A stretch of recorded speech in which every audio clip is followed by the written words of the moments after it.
¿Qué tal? Mi nombre es Hernán Berni. Desde la Dirección de Educación Continua y la Unidad de Igualdad de Género de la Escuela Superior de Artes de Yucatán, les damos la bienvenida a este último episodio de la serie sobre las pioneras del cine silente. En episodios pasados vimos que desde Francia, con el invento del cinematógrafo y a la par que se estaban haciendo las primeras películas, fue Alice Guy la primera persona en hacer una película de ficción.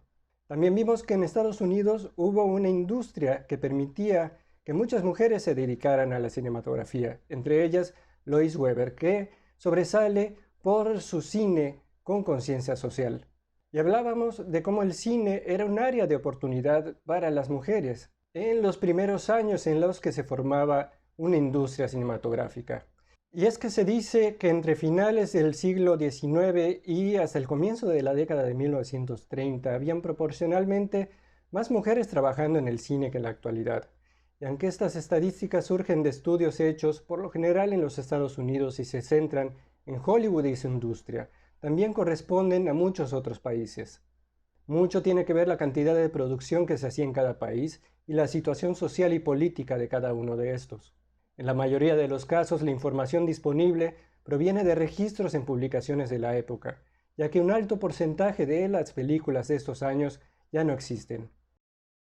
Después de los Estados Unidos, el mayor registro de mujeres cineastas en los primeros años del cine proviene de la que era entonces la Unión Soviética, en donde el gobierno revolucionario ruso nacionalizaría la industria fílmica, creando una escuela destinada a formar cineastas que llevarían al cine soviético a alcanzar altos grados de maestría formal y narrativa.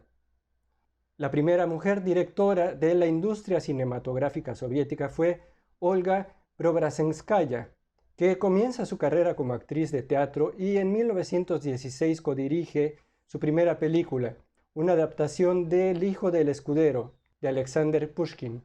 Preobrazhenskaya ha mencionado que en ese entonces los periodistas veían su nombre como un error de imprenta y lo cambiaban por una versión masculina antes de escribir las críticas.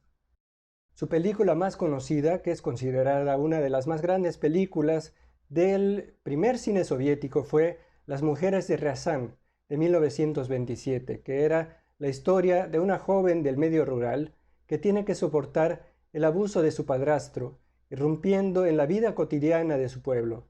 La carrera de Olga Preobrazhenskaya abarcó aproximadamente 40 años, pero fue interrumpida por las purgas de Stalin a la industria cinematográfica en la década de 1940.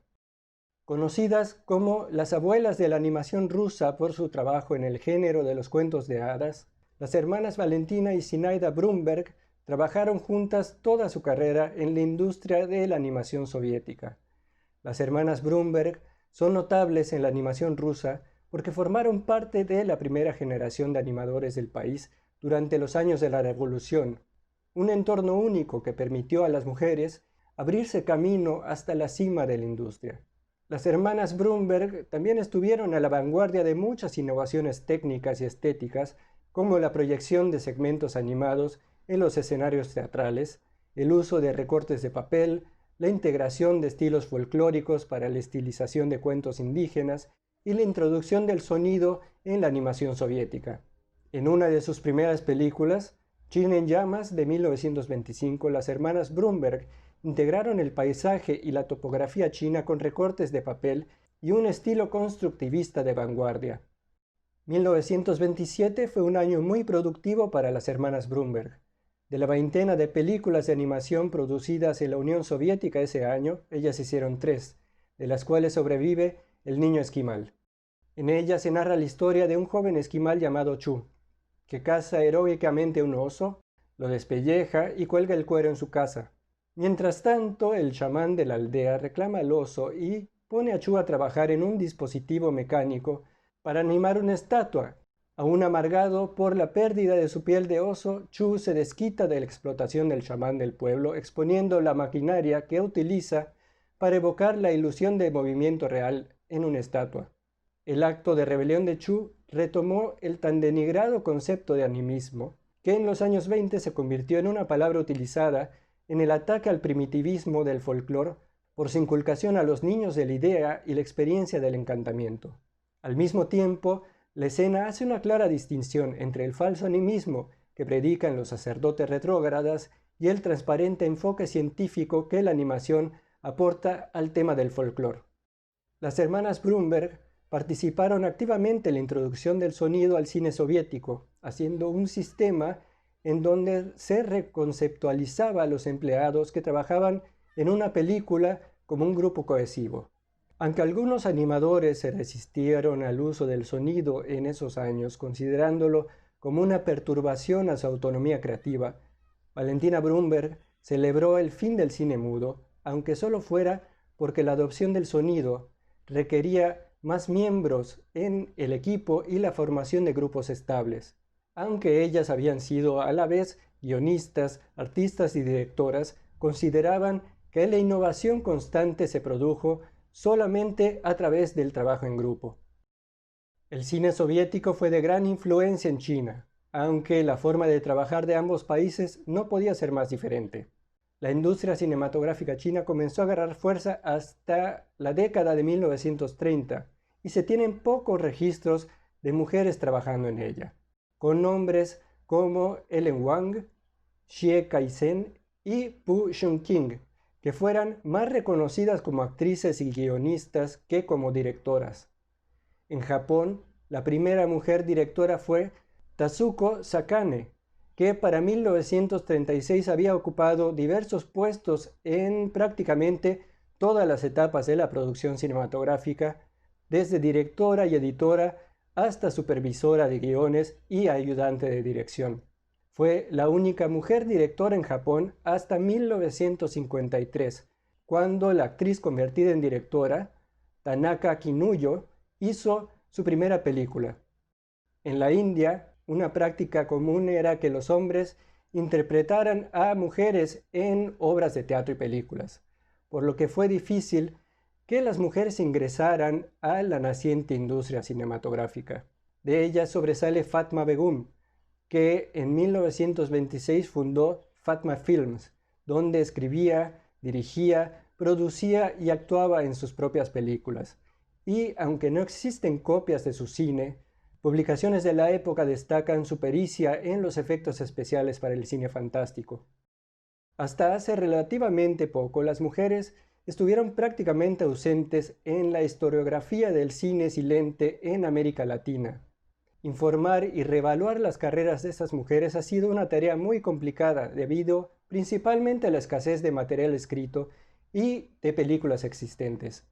En la década de 1920, América Latina era el mercado de exportación más grande de Hollywood y las grandes productoras establecieron centros de distribución en la Ciudad de México y en Río de Janeiro en un esfuerzo por hacer circular sus películas a los exhibidores locales. En México, en 1917, con el fin de la fase militar de la Revolución de 1910 y la consiguiente estabilidad económica y social, permitieron el establecimiento de un sistema de estudios, el desarrollo de la producción de largometrajes y la aparición de convenciones cinematográficas y narrativas que perdurarían durante décadas.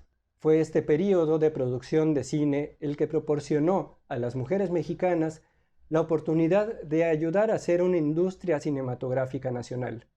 En 1917, la popular actriz de teatro Mimi Derba estableció la Compañía de Cine Azteca y produjo 5 largometrajes en ese año, de los cuales dirigió uno, La Tigresa.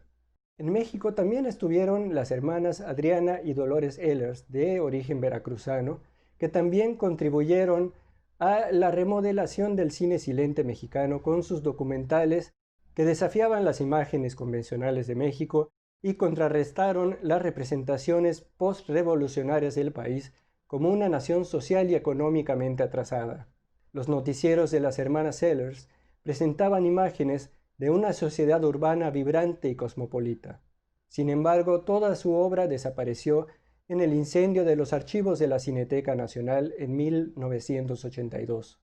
En 1928, la actriz de origen yucateco Cándida Beltrán Rendón dirige su primera y única película, a partir de un guión basado en una historia que había escrito a los 14 años, El secreto de la abuela, y se convirtió en la última de las mujeres que dirigieron durante el periodo del cine silente mexicano. Europa, a pesar de haber sido el continente en donde el cine nació y tuvo un rápido desarrollo, sufrió un paro casi absoluto durante la Primera Guerra Mundial, y el uso del celuloide para la fabricación de armamento contribuyó a que se tenga muy poca información sobre el cine previo a la guerra. Incluso en países con una gran industria como Italia, aparecen muy pocos nombres de mujeres cineastas. Elvira Notari, la primera y más prolífica cineasta italiana, funda en 1909 su propia compañía de producción, Dora Films, junto con su esposo Nicola Notari, que solía trabajar como director de fotografía mientras que Elvira dirigía la mayoría de las películas. Los críticos elogiaron la forma en la que Elvira utilizó tomas panorámicas de Nápoles para retratar las duras condiciones de vida de las personas sin hogar de la ciudad, y centrándose en las mujeres que desafiaban las expectativas sociales, que cometían crímenes y seducían a hombres crédulos o eran seducidas por hombres peligrosos. Sin embargo, en el decenio de 1920, sus películas fueron fuertemente censuradas bajo el régimen fascista de Italia. En Alemania, pese a tener una producción importante y de gran influencia en la historia del cine y su lenguaje, las mujeres, aunque activas en la producción fílmica, quedaban subordinadas a sus pares masculinos. Sin embargo, de Alemania destaca la animadora Lotte Reiniger, que hizo más de 60 películas. Reiniger es conocida por ser la pionera en el cine de siluetas, en las que figuras recortadas de papel y cartón con pesos de plomo y articuladas en las comisuras se manipulaban a mano de un fotograma a otro, utilizando la técnica del stop motion o animación cuadro por cuadro. Las primeras películas de Reiniger abarcaban desde breves cortometrajes hasta Las aventuras del príncipe Ahmed, una película realizada entre 1923 y 1926 y que es uno de los 3 primeros largometrajes animados y el único de ellos que se conserva en la actualidad. Su historia se inspira en varios relatos de las Mil y Una Noches y es extraordinaria por la habilidad técnica que demuestra y una avanzada narrativa visual. Inusualmente para una película muda, Reiniger trabajó con el compositor de la película desde el principio de la producción y ponía la partitura de la película en rodillos mientras animaba a sus marionetas para asegurarse de que el sonido y la acción estuvieran perfectamente sincronizados. Este énfasis en el ritmo demuestra una comprensión sofisticada de las posibilidades artísticas de la cinematografía abstracta. Las notas, los guiones, los storyboards y las películas de ópera de Reiniger dan testimonio del papel que la música desempeñó especialmente en la concepción de sus películas durante la época del cine silente. El estudio de los documentos que Reiniger dejó atrás indica que era una artista consumada que trabajaba tanto en tinta como en acuarela, además de ser una escritora y poeta. La amplitud de Reiniger como artista y cineasta de múltiples talentos es evidente en el material de archivo que se tiene de ella: garabatos, notas, cartas, diarios, bocetos, acuarelas, guiones, siluetas, así como las películas terminadas, que son una prueba del cuidado que ponía en cada etapa de la producción cinematográfica. En Francia, a pesar de que fue la cuna del cine, y en donde Alice Guy fue la primera directora, pasó prácticamente lo mismo que en Alemania. La producción se congeló durante la Primera Guerra Mundial y existe muy poco registro de mujeres dirigiendo cine. Sin embargo, sobresale el nombre de Germaine Dulac, que antes de su carrera cinematográfica escribía artículos para la revista feminista La Fronde, en apoyo al movimiento sufragista, y ahí combinó el periodismo con su interés por la fotografía fija. Después de aprender las bases de la creación fílmica en Italia, Dulac decide crear una compañía cinematográfica en conjunto con la escritora Irene Hiller Erlanger. A partir de 1920, Germaine Dulac se adhiere al impresionismo francés y comienza a ver el cine como una forma de arte que se liberaba progresivamente de las influencias de la pintura y la literatura. Es en este período que realiza una de sus obras más famosas, La sonriente Madame Vedette. En esta cinta la protagonista es una mujer que cuando no está buscando consuelo en los libros o tocando el piano, es blanco del egoísmo y bromas suicidas de su marido, a quien desprecia. A través del uso de primeros planos y dobles exposiciones, Dulac nos permite profundizar en la psique de su protagonista mientras fantasea con otros hombres y se deshace de su marido. Sin embargo, estas fantasías se convierten en pesadillas, ya que no puede evitar que la imagen de Monsieur Vedette aparezca en cada esquina, atrapándola en un ciclo interminable de tormento. Su película de 1928, La caracola y el clérigo, es ahora acreditada como la primera película surrealista, que proporcionaba un antídoto al arte hecho por su contraparte masculina. Esta película es una crítica visiblemente imaginativa del control del Estado e Iglesia y de la sexualidad masculina. Sus otras películas experimentales incluyen varios cortos basados en la música. Dulac consideraba que el celuloide podía incorporar una forma de expresar estructuras rítmicas y significados dentro del lenguaje fílmico. Están, por ejemplo, Disc 957 y temas y variaciones de Chopin de este periodo, entre 1928 y 1929.